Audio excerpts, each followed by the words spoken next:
यहाँ आलु बाँड्ने कार्यक्रम हुँदैछ यहाँ आलुको बोरा बाँड्न लागिरहेका छौँ हामी अहिले त्यहाँ आलु हानेका छौँ 2 बोरा चाहिँ अहिले खनिसकेको छ 2 बोरा त्यहाँ एक डोको छ लगभग अब अहिले चाहिँ हामी यति नै गर्न लागिरहेको छ अब अलिकति बाँकी छ खन्नलाई सायद भोलितिर हामी खन्न आउँछ होला भन्ने लागेको छ बाँकी बसेछ भने नभएदेखि हामी पुरै सकेर हामी जानेछौँ कुन ठाउँमा आलु खन्दैछौ सुरुको यो चाहिँ नेता ठाउँमा पनि नेता बजारको छेउमै रहेको छ हामी यहाँ चाहिँ शिविरको लागेको छौँ शिविर आमाशाली शिविर रहेको छ आमाशाली शिविरमा अहिले यहाँको घर नजिकै पर्छ भने पनि यहाँहरू आउन सक्नुहुनेछ आफ्नो आफन्तजनहरूलाई पनि उपचारको लागि पठाउन सक्नुहुनेछ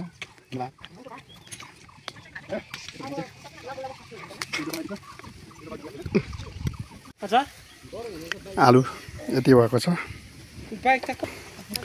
यहाँ यति छ आलु अब यहाँ अलिकति खन्न बाँकी नै छ हामी यसलाई फेरि भोलि भरेतिर आउँछ भन्ने लागेको छ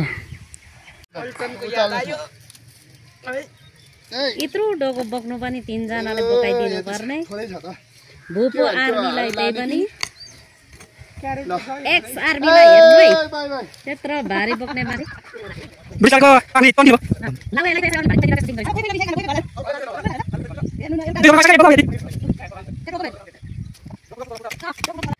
ल यहाँ हाम्रो चाहिँ सर आलु बोकेर सोलुको डाँडा हिँड्नु हुँदैछ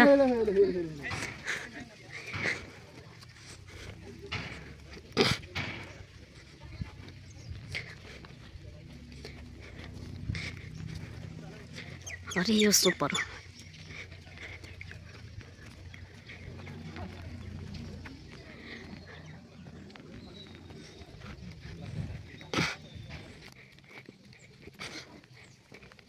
गाउँदै हिँड्नु न एकलाई म पछाडिबाट भिडियो बनाइदिन्छु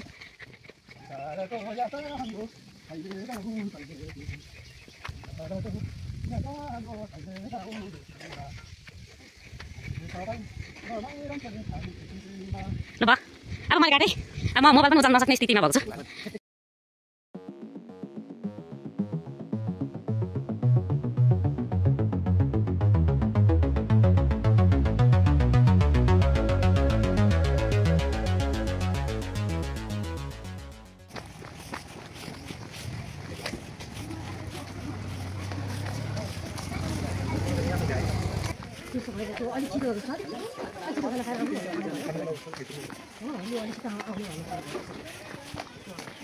अब उहाँहरूको क्रिम पाउडर धर्दा गर्दा मलाई छोरी मान्छे यही मन पर्दैन फुत्त निस्किँदै क्या लाराङलुरु यहाँ यहीँ हुन्छ यहीँ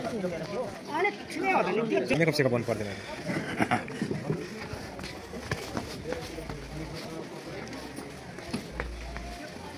बजारको व्यवस्थापन आज बिहिबारको दिन बजार यस्तै अवस्थामा रहेको छ यो बिहिबारे हाट बजार लाग्ने दिन रहेको छ आज नेचा स्थितको यो बजार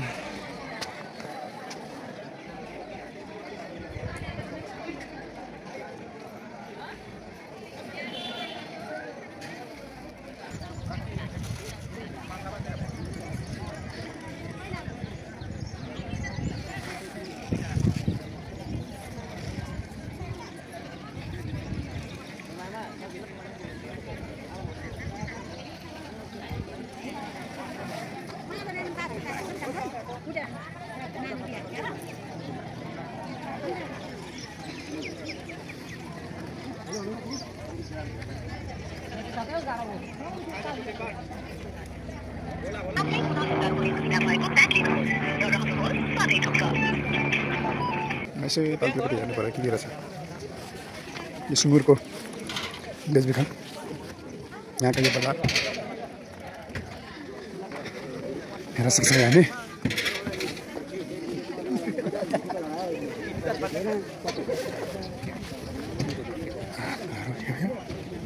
यहाँ कोलाको बजार रहेछ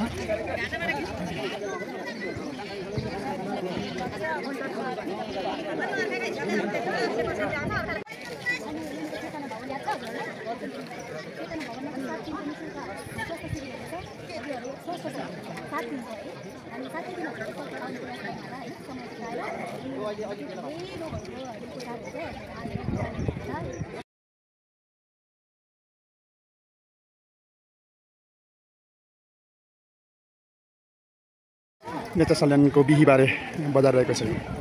बिहीबारको दिन यो बजार नेता सल्यान गाउँपालिकाको प्राङ्गणमा रहेको यो बिहीबारे बजार रहेको छ। यसरी रहेको छ यो बिहीबारे बजार। यो बजारमा आज हामी आमासा हेलिङ शिविरको प्रचार प्रसार गरिरहेका छौँ। हामी यहाँनिर हाम्रो यहाँनिर चाहिँ हाम्रो चेलीजीहरूले चाहिँ प्रचार पम्पलेटहरू बाँड्दै हुन्छ।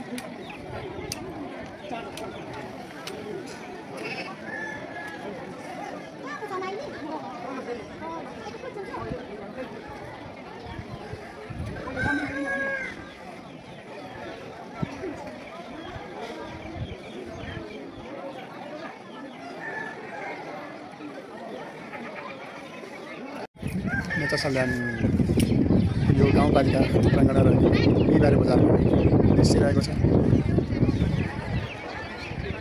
सल्यान गाउँको चाहिँ हेर्न सक्छ यो बिहीबारे हाट लाग्ने बजार रहेको छ। पैसाबाट चाहिँ अब खै यो भएको छैन। सुरक्षाको लागि मेसेज गरिराख्नु पर्छ। प्रायः साथीहरू यहाँबाट केही घटना गर्छ सुनेर सूचना स्वास्थ्य जीवन सन्तुष्ट मन यही हो हाम्रो अमूल्य धन। 7 दिवसीय निःशुल्क आवास उपचार शिविर जीवनमा सबैभन्दा ठुलो कष्टदायक रोग नै हुन्छ। यसलाई निवारण जसले गर्छ उहाँलाई नै सच्चा सेवक कहलिनेछ भन्ने नाराको साथ यही मिति 2081 फागुन 25 गतेदेखि चैत्र 2 गतेसम्म निम्न स्थान र समय 7 दिवसीय निःशुल्क आवास उपचार शिविर सञ्चालन हुने भएकोले स्वास्थ्य लाभ ग्रहण गरिदिनु हुन विनम्र अनुरोध गर्दछौँ। धन्यवाद। शिविर सञ्चालन हुने स्थान चेतना विस्तार भवन नेता सल्यान पारेबारी केदारनाथ स्कुल। उपचार हुने रोगहरू प्यारालाइसिस ग्यास्ट्रिक गानबोला माइग्रेन कब्जी युरिक एसिड हात गोडा दुख्ने खाना नपच्ने पिना घाटको समस्या नसा सम्बन्धी मानसिक रोग आदि। आयोजक हेगले निर्मला जिल्ला शाखा समिति।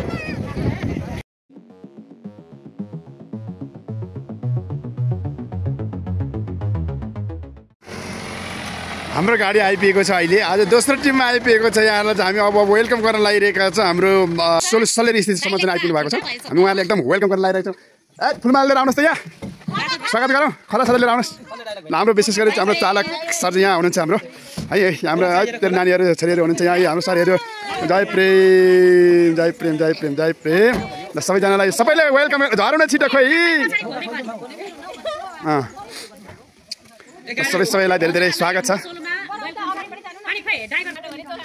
ल सबैलाई यहाँ वेलकम छ है हजुरहरूलाई यहाँ नेचा स्थितमा। नमस्कार।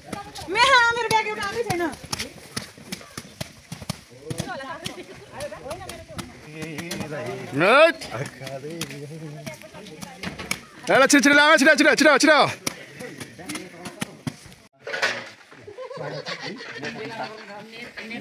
अब यहाँ हेर हामी चेतना विस्तार सार्वजनिक छात्रालय हामी यही हलमा हाम्रो सिबी पनि यही हो, बस्नु पनि यही हो, खानु पनि यही हो।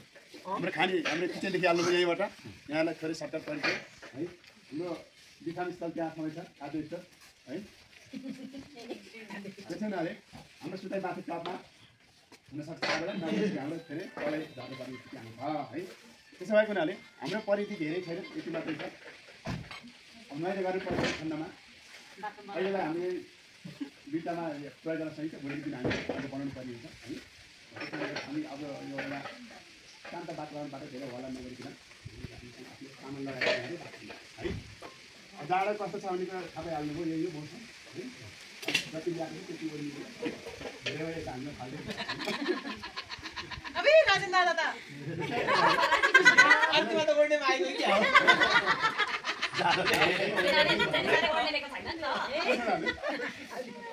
पुगेन भने भन्नु होला हामी उपलब्ध गर्ने कोसिस गर्छौँ होइन। हामी भाइको पत्ता लागेको छैन होला, हामी गाडी लागेको छैन जस्तो लाग्छ होइन। हामी सही ठिक है फेरि पुनः वेलकम गरौँ। धन्यवाद।